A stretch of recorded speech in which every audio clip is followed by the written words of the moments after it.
بسم الله الرحمن الرحيم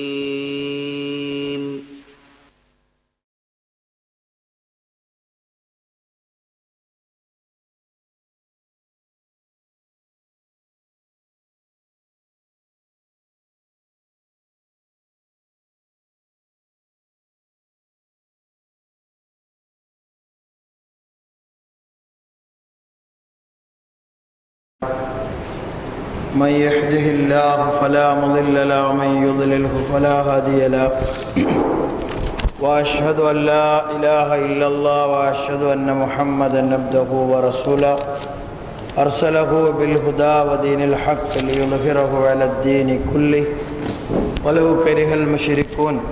اما بعد فان خير الحديث كتاب الله وخير الهدي هدي محمد صلى الله عليه وسلم وشر الأمور محدثاتها وكل محدثة بدعة وكل بدعة ضلالة وكل ضلالة في النار. أيها الإخوان والأخوات أوصيكم وإياي أولا بتقوى الله. رب اشرح لي صدري ويسر لي أمري واحلل عقدة من لساني يفقهوا قولي. أعوذ بالله من الشيطان الرجيم. بسم الله الرحمن الرحيم. سابقوا إلى مغفرة من ربكم وجنة عرضها كعرض السماء والأرض أعدت للذين آمنوا بالله ورسله ذلك فضل الله يؤتيه من يشاء والله ذو الفضل العظيم. அளவற்ற அருளாளன் நிகரற்ற பேரன்புடையனாகிய எல்லாம் வல்ல அல்லாஹ் சுப்ஹானஹு வ தஆலாவின் பெயர் போற்றி புகழ்ந்தவனாக அவனுடைய சாந்தியும் சமாதானமும் முஹம்மது நபி ஸல்லல்லாஹு அலைஹி வஸல்லம் அவர்களின் மீதும் அவர்களின் அடிச்சுவடுகளை பின்பற்றி வாழ்ந்த சத்திய சஹாபாக்கள் மீதும் பின்பற்றி வாழுகின்ற நல்லடியார்கள் மீதும் என்றென்றும் உண்டாகுவனாக. அல்லாஹ் சுப்ஹானஹு வ தஆலா அவனுடைய திருமறை குர்ஆன் இறக்கி வைப்பதற்காக தேர்ந்தெடுத்திருக்கின்ற மிக புனிதமாக உள்ள ரமலானிலே அதனுடைய முதல் வெள்ளிக்கிழமையை அடைந்தவர்களாக அவனுடைய உபதேசங்களை கேட்டுக்கொள்வதற்காக நாம் ஒன்று கூடியிருக்கின்றோம். இந்த சந்தர்ப்பத்திலே நம்முடைய உள்ளத்தில் ஏற்பட வேண்டிய அடிப்படையான சில எண்ணங்களையும் சிந்தனைகளையும் அல்லாஹ் சுப்ஹானஹு வ தஆலா நம் அனைவரையும் எதற்காக படைத்திருக்கிறான் என்பதை எல்லா சந்தர்ப்பத்திலேயும் நாம் நம்முடைய உள்ளத்தில் ஆழமாக பதிய வைத்தவர்களாக இருந்தோமேயானால் நம்முடைய வாழ்க்கையில் வழி தவறாமல் சரியான நிலைமையிலே நம்முடைய வாழ்க்கையை நாம் கொண்டு செல்ல முடியும். எந்த சந்தர்ப்பத்திலேயாவது நம்முடைய வாழ்க்கையின் நோக்கத்தை நாம் மறந்துவிடக்கூடியவர்களாக இருந்தால், எந்த ஒரு நேரத்திலேயாவது அந்த சிந்தனை நமக்கு குறைந்து விட்டால், அந்த சந்தர்ப்பம் ஷைத்தான் நம்மளை தவறான வழியிலே கொண்டு சென்று நரகத்தின்பால் எடுத்து செல்லும் என்பதையும் நாம் பயப்பட வேண்டும். அல்லாஹ் சுப்ஹானஹு வ தஆலா நம் அனைவருக்கும் தருகின்ற அடிப்படையான பல உபதேசங்கள் இருக்கின்றன.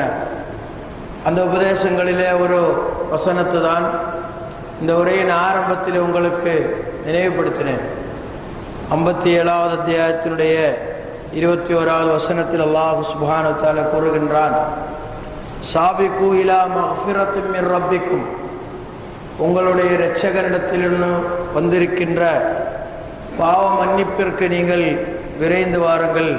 வஜன்னத்தின், ஜன்னத்திற்காகவும் நீங்கள் விரைந்து வாருங்கள். சொர்க்கத்திற்காக, சொர்க்கத்தில் நாம் நுழைய வேண்டும் என்பதற்காக நாம் விரைந்து செல்ல வேண்டும். அதனுடைய முதல் படி என்னவென்றால், முதல் படித்தரம் என்னவென்றால், நாம் பாவங்களை விட்டு தூய்மை அடைந்தவர்களாக ஆக வேண்டும் என்பதுதான். எந்த மனிதன் பாவியாக குற்றவாளியாக இருக்கிறானோ அவன் சொர்க்கம் செல்ல முடியாது. அதனால்தான் அல்லாஹ் சுப்ஹானஹு வ தஆலா எவரையாவது சொர்க்கத்திலே நுழைக்க அவன் நாடினால் முதலாக அவர்களுடைய பாவங்களை அல்லாஹ் சுப்ஹானஹு வ தஆலா மன்னிக்கிறான். அல்லது மன்னிக்க முடியாத பாவமாக இருந்தால் அதற்கு ஏற்ற தண்டனையை கொடுத்துவிட்டு அதன் பிறகுதான் அல்லாஹ் சுப்ஹானஹு வ தஆலா ஒரு மனிதனே சொர்க்கத்திலே நுழைவதற்கு அனுமதி கொடுப்பான். அப்படி என்றால் நரகத்தில் நுழைந்து விடாமல் சொர்க்கத்திலே நாம் நுழைய வேண்டுமானால் இந்த உலகத்திலே நாம் வாழும் பொழுதே பாவத்தை விட்டு விலகக்கூடியவர்களாக நாம் ஆகிக்கொள்ள வேண்டும். இந்த ரமலானுடைய மாதத்திலே அதற்கு அல்லாஹ் சுப்ஹானஹு வ தஆலா அதிகமான ஏற்பாடுகளை செய்து வைத்திருக்கின்றார். சொர்க்கத்தை அல்லாஹ் சுப்ஹானஹு வ தஆலா ரமலான் ஆரம்ப நாட்களிலே திறந்து வைப்பதாக நபிகள் நாயகம் ஸல்லல்லாஹு அலைஹி வஸல்லம் அவர்கள் நமக்கு சொல்லி தந்திருக்கிறார். சொர்க்கத்தை திறந்து வைப்பது என்று சொன்னால் என்ன? பாவங்களை விட்டு விலகிக் கொண்டு சொர்க்கத்தின் பக்கம் மக்கள் வரக்கூடிய வாய்ப்பை அல்லாஹ் சுப்ஹானஹு வ தஆலா அதிகப்படுத்துகின்றார். அந்த வாய்ப்புகளை நாம் சரியாக பயன்படுத்திக் கொள்கிறோமா இல்லையா என்பதுதான் இந்த ரமலான் நமக்கு கேட்குகின்ற முதல் கேள்வியாக இருக்கிறது. கடந்த வாரம் நாம் நம்முடைய தீமைகளை விட்டு விலகிக் கொள்ள வேண்டியதனுடைய நோக்கத்தை பற்றி நினைவுபடுத்தினேன். அதற்கு அடுத்தபடியாக நம்ம நினைக்க வேண்டியது என்ன? ரமலான் என்ற இந்த மாதம் நம்முடைய பாவத்தை எப்படி கரிக்கிறோமோ, அதை எரித்து விடுறோமோ, அதே போன்று நம்மளை சொர்க்கத்தில் நுழைய செய்வதற்கும் மிக காரணமாக இருக்கின்ற ஒரு மாதமாக ரமலான் இருக்கிறது. மற்ற எந்த சமுதாயங்களும் மற்ற எந்த சமூகங்களும் இந்த மாதத்தை புனிதமாக கருதி அந்த நாட்களிலே இபாதத்து செய்யக்கூடியவர்களாக இன்னைக்கு கிடையாது. முஸ்லீம்களாக இருக்கின்ற நாம் மட்டும்தான் இதை இன்னைக்கு கடைபிடிக்கிறோம். உண்மையில இது நமக்கு மட்டும் கொடுக்கப்பட்டதல்ல. அல்லாஹ் சுப்ஹானஹு வ தஆலா நோன்பை பற்றி குறிப்பிடுகின்ற சந்தர்ப்பத்திலே அந்த சொல்லி இருக்கின்ற 2வது அத்தியாயத்தினுடைய 183வது வசனத்தை படிச்சு பாருங்கள். யா அய்யுஹல்லதீன ஆமனு குதிப அலைக்குமுஸ் ஸியாமு கமா குதிப அலல்லதீன மின் கப்லிக்கும். உங்களுக்கும் உங்களுக்கு முன்னாடி வாழ்ந்தவர்களுக்கும் எது கடமையாக்கி இருக்கிறது? நோன்பு என்பது கடமையாக ஆக்கி இருக்கிறது. ஆனா இந்த மாதத்தில தான் கடமையாக்கி இருக்கா என்பது நமக்கு தெரியாது. ஆனால் ஒரு சில ஹதீசுகள் எல்லாம் பார்க்கும் பொழுது எல்லா வேதங்களும் இறக்கி வைப்பதற்காக அல்லாஹ் சுப்ஹானஹு வ தஆலா தேர்ந்தெடுத்திருக்கின்ற மாதம் இந்த ரமலான் தான். காரணம் என்ன? உலகங்களை அல்லாஹ் சுப்ஹானஹு வ தஆலா வானங்களையும் பூமியையும் படைத்த நாளிலிருந்தே அல்லாஹ் சுப்ஹானஹு வ தஆலா மாதங்களை நிர்ணயித்திருக்கிறார். அந்த நிர்ணயித்திருக்கிற மாதங்களிலே ஒவ்வொரு நாட்கள் எது புனிதமானது, எது அதிகமான நன்மை தரக்கூடியது, எதனுடைய இரவுகள் முக்கியத்துவம் வாய்ந்ததாக இருக்கும், எதனுடைய இரவு பகல்கள் முக்கியத்துவம் வாய்ந்ததாக இருக்கும், எல்லாமே அல்லாஹ் சுப்ஹானஹு வ தஆலா நிர்ணயித்திருக்கிறான். அதில் குறிப்பிட்ட மாதங்கள் புனிதமானது என்றே அல்லாஹ் சுப்ஹானஹு வ தஆலா அறிவிச்சிருக்கிறான்.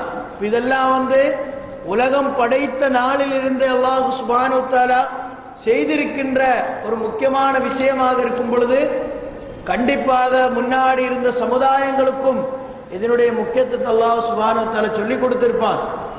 ஆனா இன்னைக்கு யூதர்களோ, வேதங்களை பின்பற்றக்கூடியவர்கள் என்று சொல்லக்கூடிய யூதர்களோ கிறிஸ்தவர்களோ இன்னைக்கு என்ன செய்யல?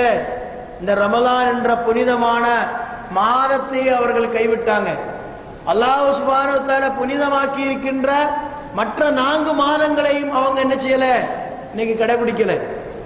இன்னைக்கு அதை ஒழுங்காக கடைபிடித்து வரக்கூடியவர்கள் முஸ்லிம்களாக இருக்கின்ற நாம் தான். அதனால அல்லாஹ் சுப்ஹானஹு வ தஆலா என்ன கூறுகின்றான்? லிதகூனு ஷுஹதா அலன்னாஸ். இந்த சமுதாயம்தான், இந்த சமூகம்தான் பிற சமூகங்களுக்கு சாட்சிகளாக ஆக வேண்டும். எப்படி அல்லாஹ்வுடைய மார்க்கத்தை கடைபிடிக்க வேண்டும் என்பது பிற சமூகங்களுக்கு காட்டிக் கொடுக்க வேண்டிய, முன்மாதிரியாக இருக்க வேண்டிய சாட்சிகள் யார் என்றால் நம்ம தான் அதுக்கு இருக்க வேண்டும். ஆனா இன்னைக்குள்ள அவல நிலை என்ன? ரமலான் ஆரம்பித்து விட்டாலே முஸ்லீம்களுடைய வாழக்கூடிய பகுதிகளில் எப்படி ஒரு மாற்றம் இருக்கும் அப்படிங்க நீங்க எடுத்து பாருங்க. பகல் நேரங்களில் இளைஞர்களாக இருக்கக்கூடியவர்கள் பொழுதுபோக்கான காரியங்களில் ஈடுபடக்கூடியவர்களாக தான் இருக்கிறாங்க. இரவு நேரங்களில் வணக்க வழிபாடுகளை விட அவர்கள் மற்ற பொழுதுபோக்குகளிலேயும் உணவுகளை அதிகமாக எடுத்துக்கொள்வதிலேயும் அவங்களுடைய நேரத்தை கழிக்கக்கூடியவர்களாக தான் முஸ்லீம்களுடைய பெரும்பாலான பகுதி இருக்கு. இன்னும் பகல் நேரங்களில் அவல நிலை என்ன, ஒவ்வொரு வாசல்களையாக தட்டி தட்டி பிச்சை எடுக்கக்கூடிய பெரும் கூட்டத்தை ரமலானுடைய நாட்கள்ல நாம பார்த்து கொண்டிருக்கிறோம். இதெல்லாம் பார்க்கக்கூடிய மற்ற சமுதாயங்களுடைய பார்வைகள் எப்படி இருக்கு யோசிச்சு பாருங்க. ரமலான் என்று வந்துவிட்டால் முஸ்லீம்கள் அதிகமாக சாப்பிடக்கூடிய நாட்கள் இது. அவங்க அதிகமாக காலை நேரங்களில் பொழுதுபோக்கில் ஏற்படக்கூடிய நாட்கள் இது. அவங்களோட ஒவ்வொரு வீடுகள்லையும் போய் முஸ்லீம்களாக இருக்கக்கூடிய பிற மக்கள் பிச்சை எடுக்க வேண்டிய நாட்கள் இது. இப்படிதான் வெளியில் இருந்து பார்க்கக்கூடிய ஒரு மனிதர்களுக்கு அந்த விஷயம் தெரியும். இதற்கு என்ன மாற்றம் ஏற்பட வேண்டும் என்பதை நம்ம தான் சிந்திக்கணும். ஒரு விஷயத்தை எடுத்து சொல்லும் பொழுது இது ஏன் இங்கு சொல்லணும் என்பது நினைக்கிறதை விட இது உண்மையா இல்லையா, ஒவ்வொரு வாசல்களையும் தட்டி அம்மா வீட்டுல ஆட்கள் வந்திருக்கிறாங்க, வாசல் ஆட்கள் நிக்கிறாங்கன்னு சொல்லி 10 பேர் இருக்கிறோம் 20 பேர் இருக்கிறோம் என்று சொல்லி பிச்சை எடுக்கிறாங்க. அவங்களுக்கு காசை கொடுத்து கொடுத்து கடைசியில ஒழுங்கான ஜக்காத்தை வழங்காதவங்க இப்படி ஒரு சமுதாயத்தை உருவாக்கிட்டு இருக்கிறாங்க. முஸ்லிம்கள் வாழக்கூடிய பகுதிக்கு இந்த நாட்கள்ல போகலாம் என்று சொல்லி எந்த நோன்போ இபாதத்தோ கடைபிடிக்காதவங்க தான் வர்றாங்க. ஏன் அப்படி சொல்ற காரணம் என்ன, மதிய நேரங்களிலே இவர்களே பல பகுதிகளில் ஓய்வெடுத்து மதிய நேரங்களில் கஞ்சி குடிக்கக்கூடிய காட்சிகள் நம்ம பார்க்கிறோம். அப்ப இப்படிப்பட்ட ஒரு சமூகத்தில் நம்ம உருவாக்கணுமா அப்படிங்கிற ஒரு கேள்வி நமக்கு இருக்கிறது. ஒரு ஆள் ஒரு விஷயத்தை கேட்டு வந்தால் கொடுக்கணுமா என்பது அல்ல, அதை ஒழுங்காகவும் முறையாகவும் செய்யணும் என்பதுதான் இஸ்லாம் நமக்கு சொல்கிறது. ஒழுங்காகவும் முறையாக எப்படி செய்யணும், நமக்குன்னு நம்ம ஒரு பள்ளிவாசல்களை ஏற்படுத்தி ஜமாத்தாக நம்ம தொழுகையை நிலைநாட்டுவது போன்று ஒரு சமூகமாக நம்ம செய்யக்கூடிய அதே காரியம்தான் இந்த சமுதாயத்தில் பொருளாதாரத்தில் பின்தங்கி இருக்கக்கூடியவர்களுடைய பொருளாதார பிரச்சனைகள், அவர்களுடைய உணவு பிரச்சனைகள், அவர்களுடைய ஆடைகள், அவர்களுக்கு தேவையான படுக்கிறதுக்குண்டான வசதிகள் ஏற்படுத்துவது, இதெல்லாம் நம்ம மீது கடமையான காரியம். ரசூலுல்லாஹி ஸல்லல்லாஹு அலைஹி வஸல்லம் காலத்திலே அவர் மதீனாவில் பள்ளி உருவாக்கின பிறகு எந்த சஹாபிகளையும் அவர்கள் பிச்சை எடுக்க விடல.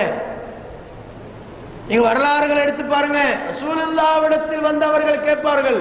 காரணம் என்ன, அந்த சமுதாயத்தினுடைய அந்த சமூகத்தினுடைய தலைவர் அவரிடத்தில் கேட்க உரிமை இருக்கிறது.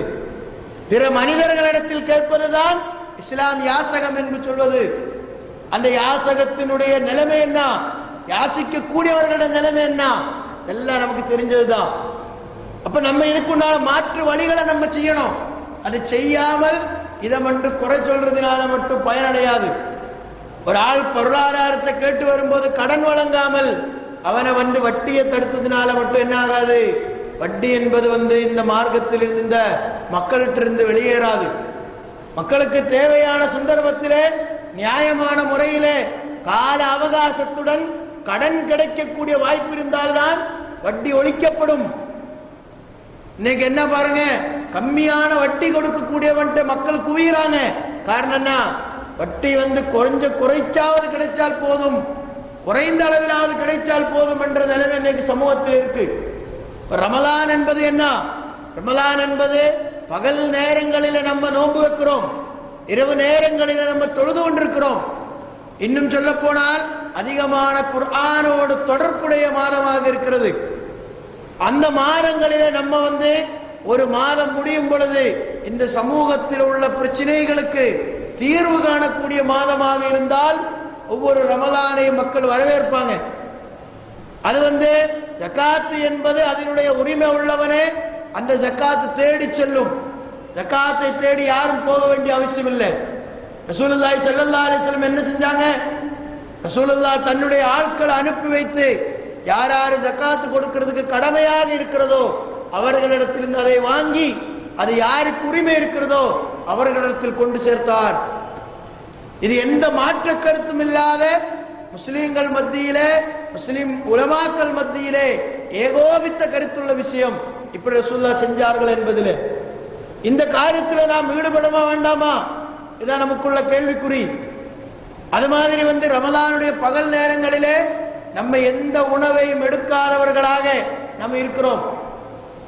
எந்த உணவையும் நம்ம எடுக்கல. மற்ற சமூகத்தில் எல்லாம் பார்த்தா அவங்கள்ட்டையும் என்ன இருக்கு? நோன்பு என்ற இந்த இபாரத் அவங்கள்ட்ட வேற வித்தியாசமான முறையில் அவர்களுக்கு இருக்கிறது. ஆனா என்ன இல்லை, அவங்களுடைய ஃபாஸ்டிங், அவங்களுடைய நோன்பு என்பது முழுமையானது கிடையாது.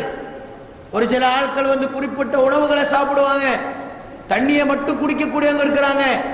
மருத்துவம் என்ற முறையில சில இடங்கள்ல நீங்க பாத்தீங்கன்னா குறிப்பிட்ட உணவுகளையோ அல்லது நீர் போன்ற உணவுகளை மட்டும் கொடுத்து அவங்கள உபவாசம் என்று சொல்லக்கூடிய நோன்புக்கு கொண்டு போகக்கூடிய இருக்கிறாங்க. ஆனா முழுமையான உபவாசம் என்பது, முழுமையான நோன்பு என்பது இன்னைக்கு உலகத்திலே முஸ்லிம்கள் மட்டும்தான் கடைபிடிக்கிறாங்க. அந்த முழுமையான உபவாசம், இந்த நோன்பு என்பது நமக்கு பல படிப்பினைகள் தரக்கூடியதாக இருக்கு. மறுமையில கிடைக்கக்கூடிய கூலி ஏராளமானதாக இருக்கு. அது ஒரு பக்கம். என்ன படிப்பினை இருக்கு? நம்மளை பொறுத்த வரைக்கும் ஒரு மனிதனுடைய சாதாரண இயல்பு என்ன? அவனை பொறுத்த வரைக்கும் அவனுடைய உணவு பழக்கங்கள் என்பது மாற்றிக்கொள்வது அவனுக்கு பெரிய கஷ்டமாக இருக்கும். ஏதாவது ஒரு உணவை சாதாரணமா சாப்பிடக்கூடியவனாக இருந்தால் அந்த உணவை என்னால விட முடியாது. அல்லது ஏதாவது ஒரு பழக்க வழக்கங்கள் உணவில் இருந்தால் அதை நான் தவிர்க்க முடியாது என்றுதான் சொல்லுவாங்க. இது தவிர்க்க முடியாது என்பது நம்மளுடைய உள்ளத்தில் நாம் பதிவு செய்து என்ன செய்யறோம்? அதே பழக்கத்தை நம்ம கொண்டு போயிட்டு இருக்கிறோம். எப்போ இதை நம்ம தவிர்ப்பாங்க பாருங்க. மிகப்பெரிய ஏதாவது நோய்கள் ஏற்பட்டு டாக்டர்கிட்ட போன பிறகு டாக்டர் சொல்லுவாங்க, உங்களுக்கு இதுக்கு மேல் உப்பு சாப்பிடக்கூடாது, நீங்க காரமானதை சாப்பிடக்கூடாது, புளிப்பானதை சாப்பிடக்கூடாது. இப்படி ஒரு வரிசையாக பல காரியங்களை செஞ்சு கடைசியில என்னதான் சாப்பிடுறதுங்கிற கேள்விக்குறியில் நிற்கும். இதனுடைய காரணம் என்ன? அல்லாஹ் சுப்ஹானஹு வ தஆலா உணவு விஷயங்களிலே நமக்கு சொல்லி தந்திருக்கின்ற பல காரியங்களை நாம ஒழுங்கா கடைபிடிக்காம இருக்கிறதுனாலதான். ஒரு முஸ்லிம் எப்படி இருக்கணும்?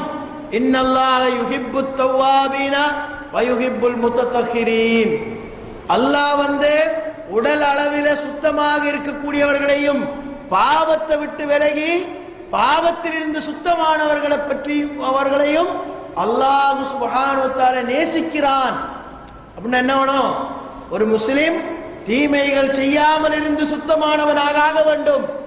தவறான காரியங்களையும் பொருள்களையும் உட்கொண்டு தன்னுடைய உடம்பை கெடுக்காதவனாகவும் இருக்க வேண்டும் என்பதுதான் இஸ்லாம் சொல்லக்கூடிய அடிப்படையான உபதேசம். இன்னைக்கு பாருங்க, அரசாங்கத்தினால் மது ஒழிக்க முடியல, அரசாங்கத்தினால் புகையில ஒழிக்க முடியல, அரசாங்கத்தினால் பான்பராக ஒழிக்க முடியல. இப்படி எதெல்லாம் கெடுதல் என்று அவர்களாக நிரூபித்து விட்டதோ அந்த நிரூபித்து விட்ட எதுவுமே அவங்களால ஒழிக்க முடியல. காரணம் என்ன? சட்டத்தின் மூலமாக எதுவுமே ஒழிக்க முடியாது. இப்ப என்ன செய்யறாங்க? ஒரு படத்தை காட்டும் பொழுதோ, ஒரு காட்சியை காட்டும் பொழுதோ, அல்லது ஒரு சிகரெட் விற்கும் பொழுதோ அதில இது கெடுதலானது என்று எழுதி கொள்ள வேண்டும் அல்லது எழுதி காட்ட வேண்டும் என்றுதான் சொல்லி ஒன்னும் செய்ய முடியாம நிற்கிறாங்க. அவ்வளோ ஒரு அவல நிலை இன்னைக்கு எல்லா வசதிகளும் உள்ள அரசாங்கத்தினால் முடியல. ஆனால் ஒரு முஸ்லிம் காலையிலிருந்து மகரிபு வரைக்கும் இந்த ஹராமானது மட்டுமல்ல, அல்லாஹ் ஹலாலாக்குனதையும் நான் விட தயாராக இருக்கிறேன் என்று அவன் நிரூபிச்சு காட்டுறான்.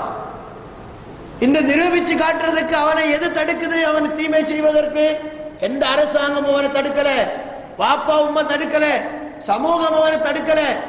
அல்லாஹ் சுப்ஹானஹு வ தஆலாவுடைய வேதம் மட்டும்தான் அவனை தடுக்குது. அவனுடைய உபதேசம் ஒன்று மட்டும்தான் அவனை தடுக்குது. வேற எதுவுமே தடுக்கல.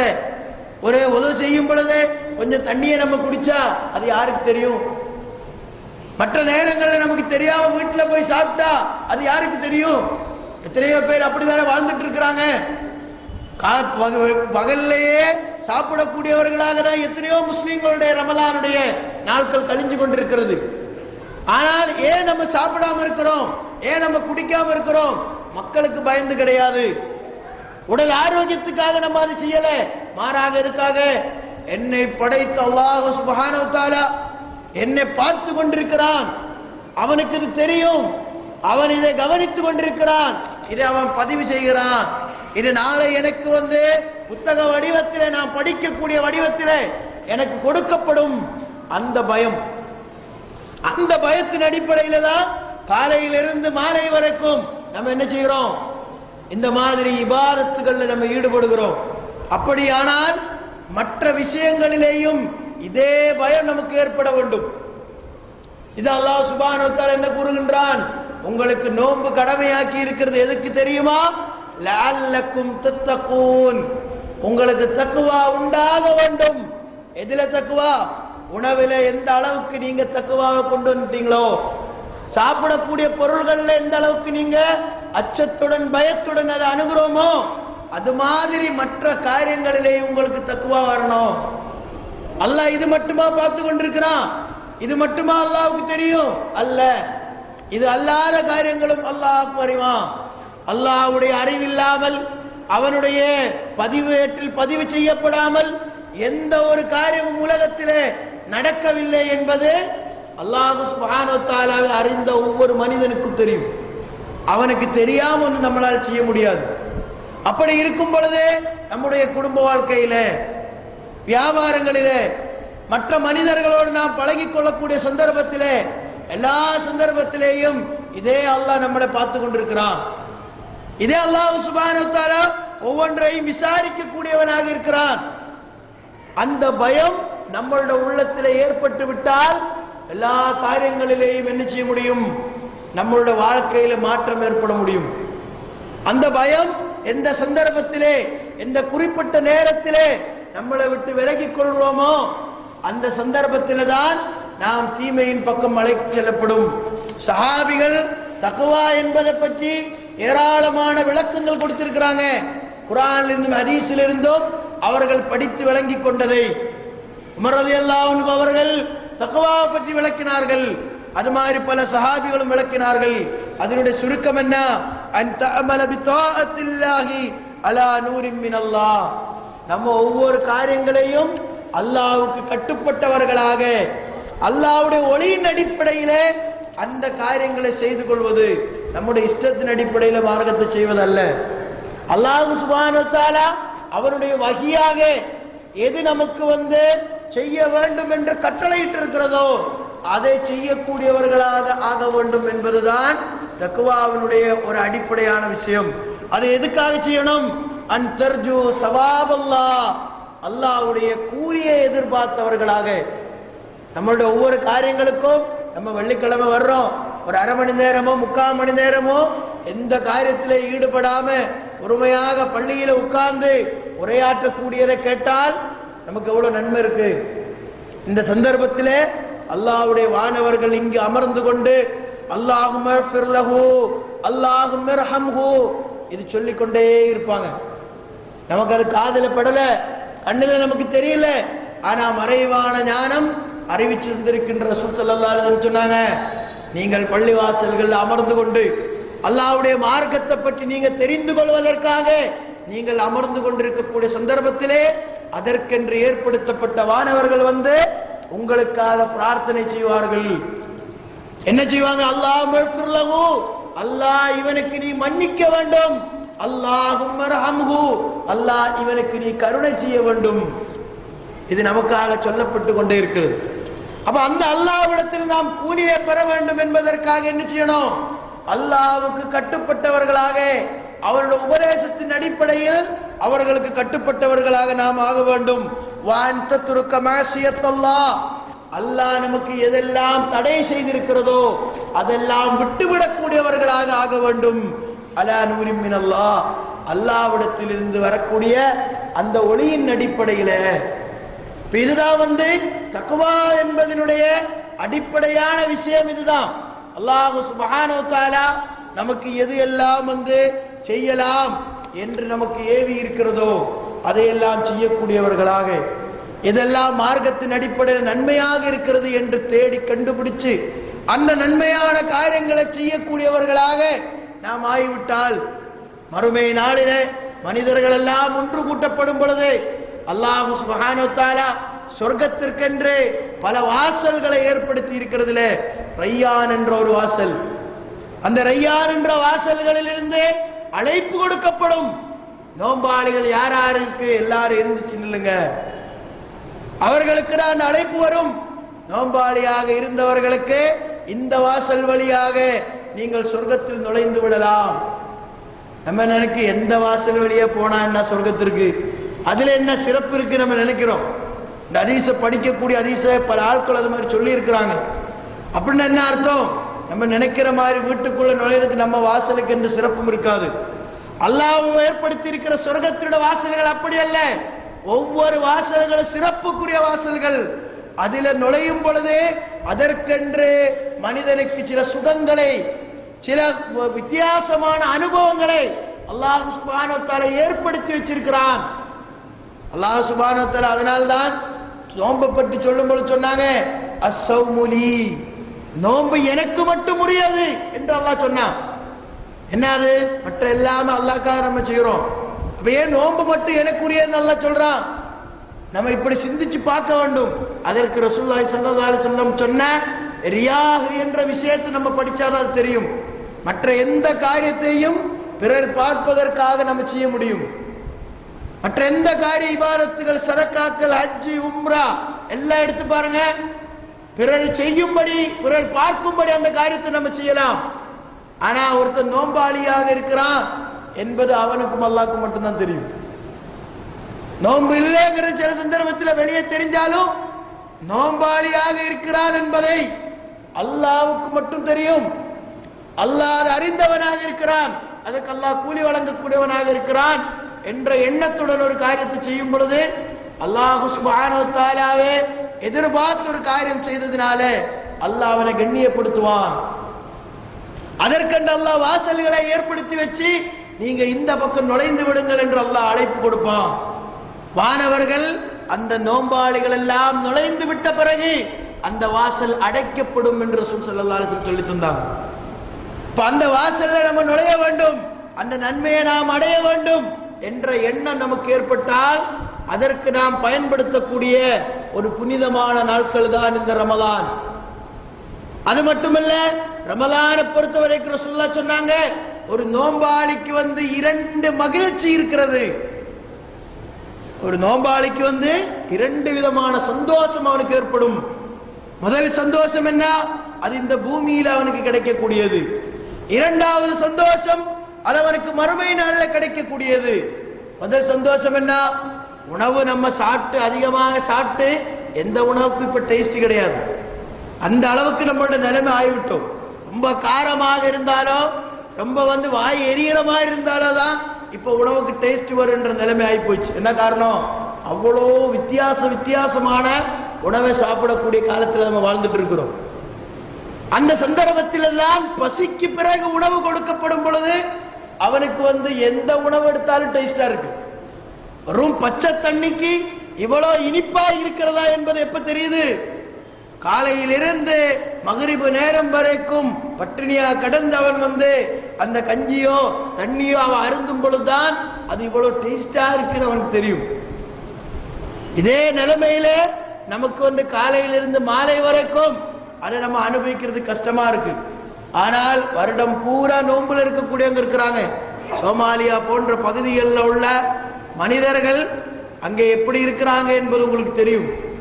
அவங்களுக்கு ஒரு நாளிலேயோ 2 நாளிலேயோ நோம்பல்ல, அவங்களுக்கு என்னைக்காவது ஒரு போட்டல் தண்ணி கிடைக்காதா என்று ஏங்கிக் கொண்டிருக்கக்கூடிய மக்கள் இருக்கிறாங்க. பல சந்தர்ப்பத்தில் சொல்லி இருக்கு. ஆச்சரியமான ஒரு தகவல் என்ன? அரபியில நோம்புக்கு சொல்லக்கூடிய வார்த்தை சௌம். அதே சௌம் என்ற வார்த்தை அப்படியே டிக்ஷனரியில பார்த்து வந்தா எங்க முடியும்? சௌமு ஆலியா அப்படின்னு முடியும். எப்படி முடியும்? சௌமு ஆலியான்னு சொன்னா மிக உன்னதமான சௌமன் இருக்குன்னு அரபியில அந்த வார்த்தைக்கு சொல்ல. அது வேற அர்த்தத்திலிருந்து வந்தாலும் அப்படி அதை கொண்டு போய் முடிக்கிறாங்க டிக்ஷனரி எழுதி கூடி இருக்கிறவங்க.